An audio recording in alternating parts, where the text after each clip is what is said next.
Are you ready for Hasan to interview AOC? Got him again. Hooked him again. We got him again. All right, we got to hook him in, chat. We got to hook him in, okay? I knew it was Medhi Pepela. Exactly.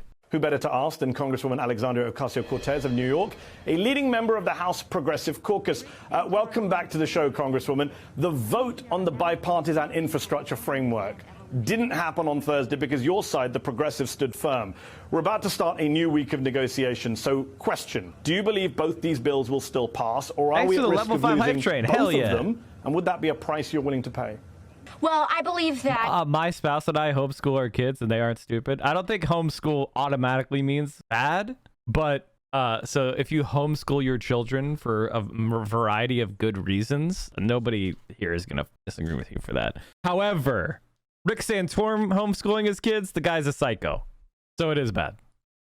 I do believe that both bills are going to pass, and I think that both bills, a big reason both bills are going to pass is because the American people supported an enormous caucus of 95 House progressives to defend these kinds of investments. Now, what I will say is that passing this so-called bipartisan infrastructure bill alone could and potentially will have net negative effects on climate. And on top of everything else, on top of the potential risk of not securing these generational and once-in-a-lifetime investments, the risk of doing harm to our climate right now is something that we cannot afford. Yes, very well put. Congressman, I've been quite clear about the fact that we in the media have failed to accurately report on this bill as a $3.5 trillion package over 10 years. But your party has failed on the messaging too, hasn't it? Why don't Democrats refer to this as a $350 billion a year spending bill, just as they refer to our bloated defense budget as $700 billion a year and not $7 trillion over 10 years? I wish we did. I wish we did. You know, I think that there's two factors for that. I think on one hand, you have very conservative Democrats and special interests that want to make this number sound very big and scary to more conservative and moderate voters. And on the other hand, you also have individuals who want to say that this is a big spending to tout how unprecedented it is and how exciting it is. But the fact of the matter is that what we're discussing right now, as you say, is $350 billion. And when you look down on, for example, some of these conservatives that are trying to bring it down to the area of $1 trillion, or rather $1 trillion, that's $100 billion a year. That's the operating budget for New York City. And so imagine taking the yearly operating budget for New York City and trying to spread that all across the United States and act as though that is going to meaningfully change our lives. It's not. And that's why we have to make sure that we defend these investments. So one of the very conservative members of your caucus, you referenced conservative Democrats, New Jersey House Democrat Josh Gottheimer, he says you're part of a small far-left faction that, quote, blocked the president's agenda. And yet the president seems to be siding with you guys who didn't endorse him in the primaries over Gottheimer and co. who did, which is kind of amusing to me. What is your response to Congressman Gottheimer? Well, I do math. And 95, which is the number of House Democrats or House progressives, is larger than 9, which is the number of Democrats who signed on to a letter threatening to sink the entire reconciliation bill back in August, demanding this vote this week for an arbitrary reason. Even the president wasn't demanding a vote this week. And so, I would wish that some of our folks were coming to the table the way that we are, but, also tensions get high in legislating and negotiating. It's a natural part of the process, and I wish him well. Another conservative Democrat who won't come to the table very explicitly, Senator Sinema of Arizona, is also out with a statement attacking your side for betraying the American people, engaging in stunts, she says. Arizona Democrats are upset with her, threatening her with a vote of no confidence. As someone who famously came to office having primaried an out-of-touch conservative Democrat from the left, Should Sinema now be worried about a primary challenge come 2024? Do you think that needs to be talked about more as a way of reminding her that the pressure is on in an increasingly bluish state, Arizona? Oh my God, dude, Medhi is so great. Like, listen, he's not a socialist, but on MSNBC, these questions were never asked. You can actually see the effect that Bernie and AOC and the squad are having on American politics. You can actually feel it. The Overton window, that hackneyed cliche expression that everyone bangs on about, is being shifted, is growing in a leftward direction. It's good to see. I mean, openly talking about, hey, should we primary Sinema? Nobody's talking about primarying AOC. That's serious. But people are seriously talking about primarying Sinema. That's the political reality we're in right now. Arizona Democratic Party is going to censure and give a vote of no confidence in Kyrsten Sinema. There's open talk of funding her primary opposition, including setting up PACs for that purpose. There is talk about, I mean, she's getting destroyed. Her disapproval is rising rapidly. Mm-hmm. Well, you know, I think ultimately that is always up to the folks right there in the state of Arizona. Are they happy with their leadership? You know, their most recent senator that they had just elected is more progressive, fights very hard for working families. But that is ultimately up to the people of Arizona. It is a state that is increasingly Latino and Latina. It is a state where indigenous people really just showed up and organized in incredible, remarkable ways for the presidential election. It is a place where working class populist politics is really taking off. And I think that, you know, if you're home in Arizona, it's a question that you may want to raise. We've talked Gottheimer and Sinema. Let's talk Manchin, the third part of that puzzle. He's talked down. All right, so, by the way, chat, that's not something that you'd see a lot of, quite frankly. Which is basically a member of your own party being like, you know, if I lived in Arizona, I would probably look into that, to a question of, should they primary Sinema? Like, that's pretty much a slap in the face as far as political. Like, imagine being Sinema's staff of watching this, and you know they are. They're seething right now. They're fucking seething right now. To you in the past as a, quote, young lady on the left, and who literally talked down to a bunch of his constituents from his luxury houseboat in D.C. this past week. That was a symbol for us there, that image. As much as he... We didn't even watch that. Could someone dig me up that clip of the protesters at Manchin's yacht? We didn't even watch it. Could someone dig that up for me?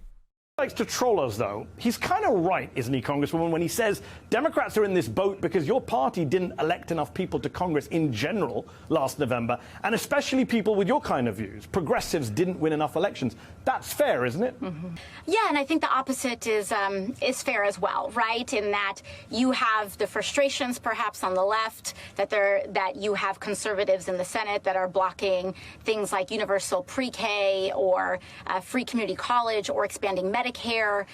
But the same very much applies to these conservatives in the Senate. They are sending off, you know, these very angry statements, but they could have elected more conservatives to the House of Representatives. But right now we have a caucus of 95 people who are holding strong because, frankly, the House of Representatives, it is not the undemocratic or as undemocratic of a body as the United States Senate is. Yeah. And so as a result, it tends, and because our elections are every 2 years, it reflects the present moment of this country a little bit more quickly, I would say, and responsively.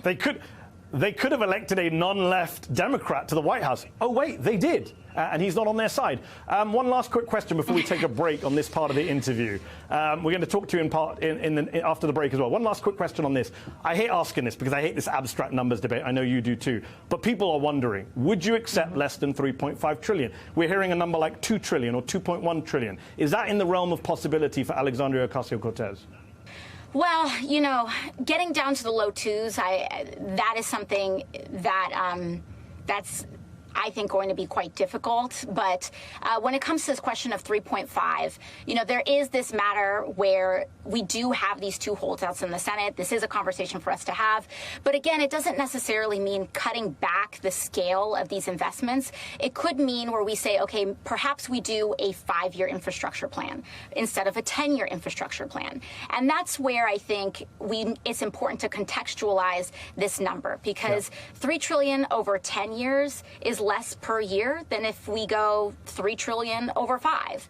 And you can work with those numbers and have very ambitious policies if you do things like work on the timeline, or also Washington accounting is notoriously funny. How do you count a tax cut for working families, for example? Do you count that as lowered revenue or increased spending? And a lot of times that kind of accounting affects the top line without necessarily affecting the outcome of felt experience. By the way, that's pretty much what I've been saying.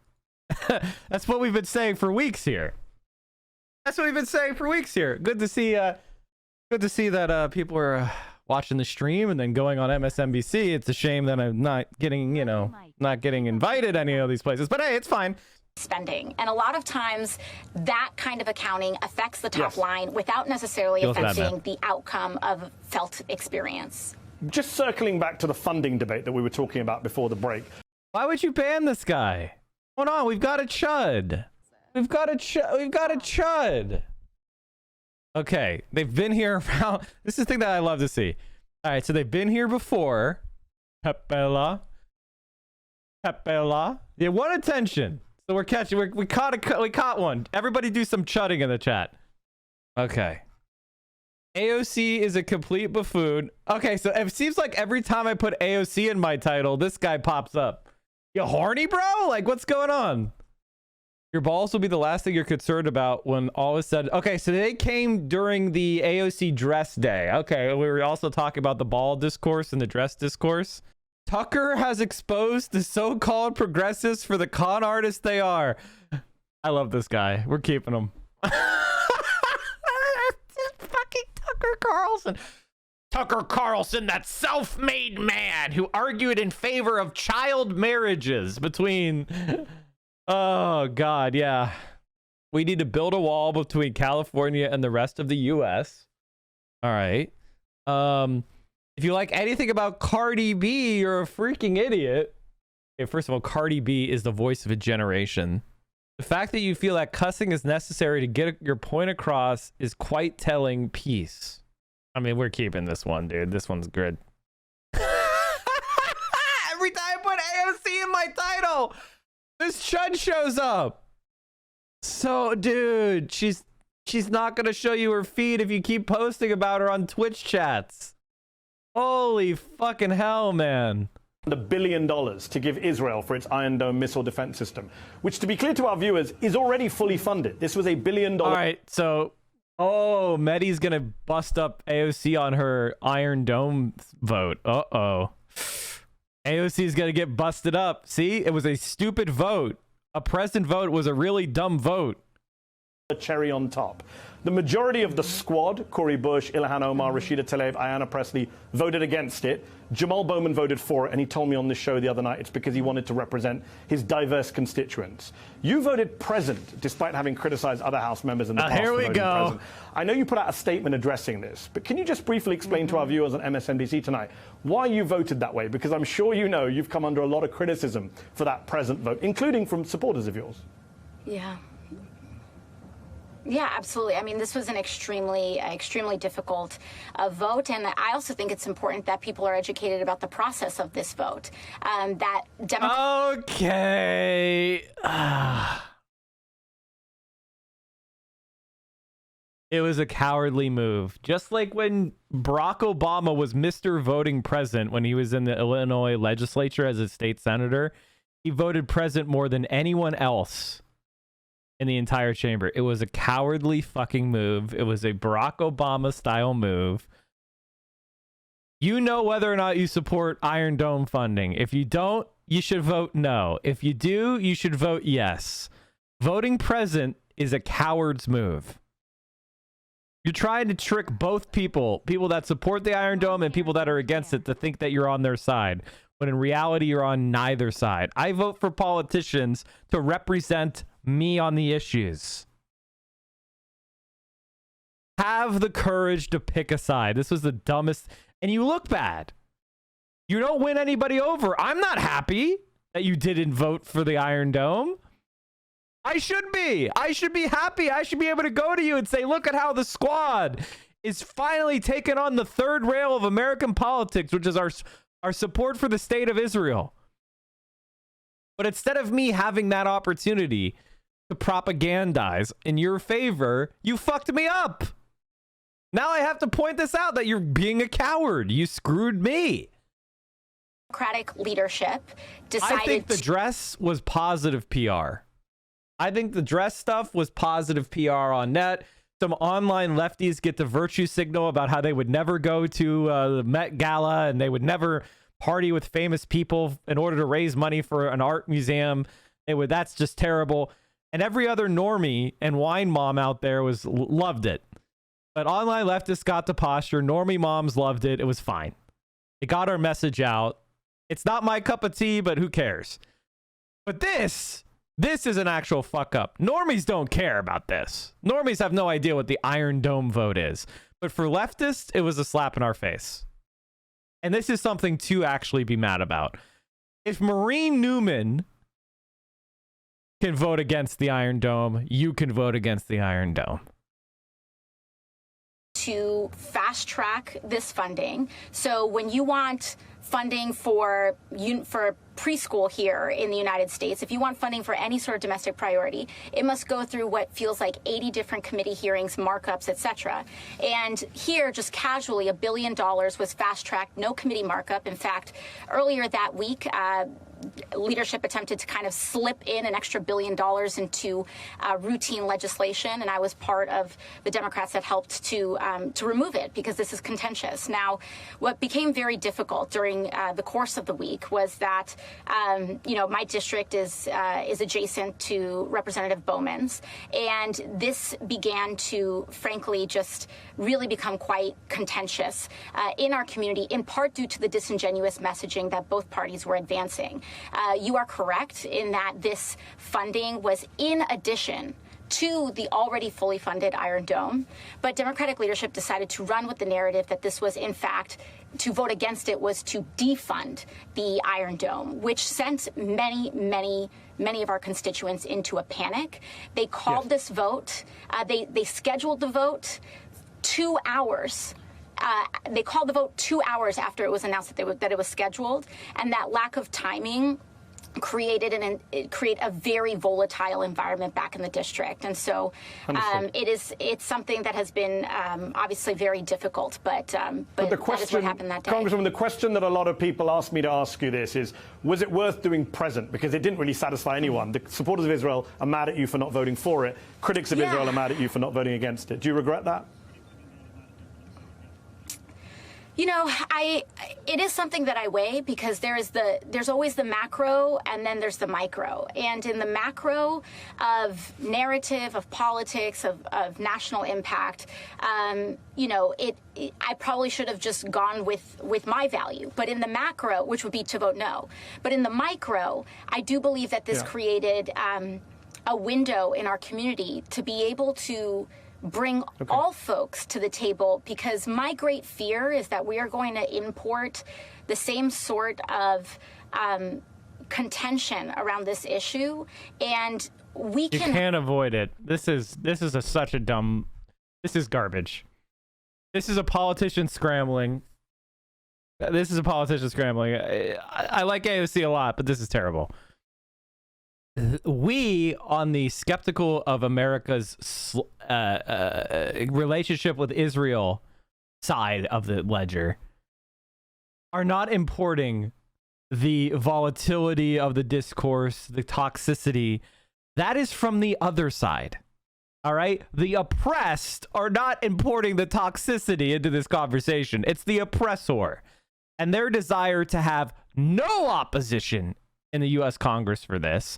Their desire to have none of the stories of the Palestinian people come out, and So the toxicity is 100% from them, and everybody fucking knows it. Nobody's scared of the Palestinian media apparatus. Nobody's scared of getting in trouble because they didn't support Palestine. All right? Let's get real here. This is trash, man. Have a progressive movement that defends Palestinian human rights, that is Muslim, Christian, Jewish. So in the micro, I believe that it created a window of opportunity for us in the Bronx. But in the macro, it was very difficult, yes. So just before we finish, on a lighter note than Israel-Palestine, my teenage daughter reminded me of this Instagram video that you did that made me and her both laugh when you responded to Sarah Palin's criticisms of you. My existence make you mad? Does the fact that, yes, I am a mouthpiece for the people of New York's 14th Congressional District upset you? Well, I have help for you. Call 1-800-CRY-NOW. That's 1-800-CRY NOW. I have to ask, you're famous for dunking on GOP politicians. Do you come up with this stuff yourself? Is it something you just have a habit and a like for? Do you have a whole team of people coming up with these dunks? I really do. There's no. There's people that have all these theories that, like, I have some sort of intern or something on my Twitter account or on my Instagram, but I would never let someone who works for me run with that kind of messaging. It's a little too spicy, but I'll do it myself. And so, however, my Facebook my Facebook and our official account, we have teams, we have organizers that are helping us because my full-time job is not to post. Is my part-time, right? Your full-time job is not to post, but a lot of our viewers, I'm sure, at home enjoy the dunking. Congresswoman Alexandria Ocasio-Cortez, thank you for your time. We'll have to leave it there. Appreciate you coming on the show again. And by the way, chat, Medhi just did a great job there. And I think we were fair, and we roasted AOC over a dumb vote. If she voted no on the Iron Dome, it still got funded. She didn't vote yes, which I guess is good. She didn't vote yes.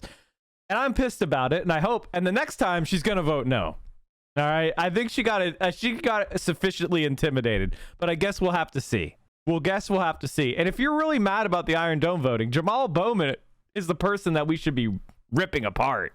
Chat, simping for AOC. I mean, listen, AOC's great.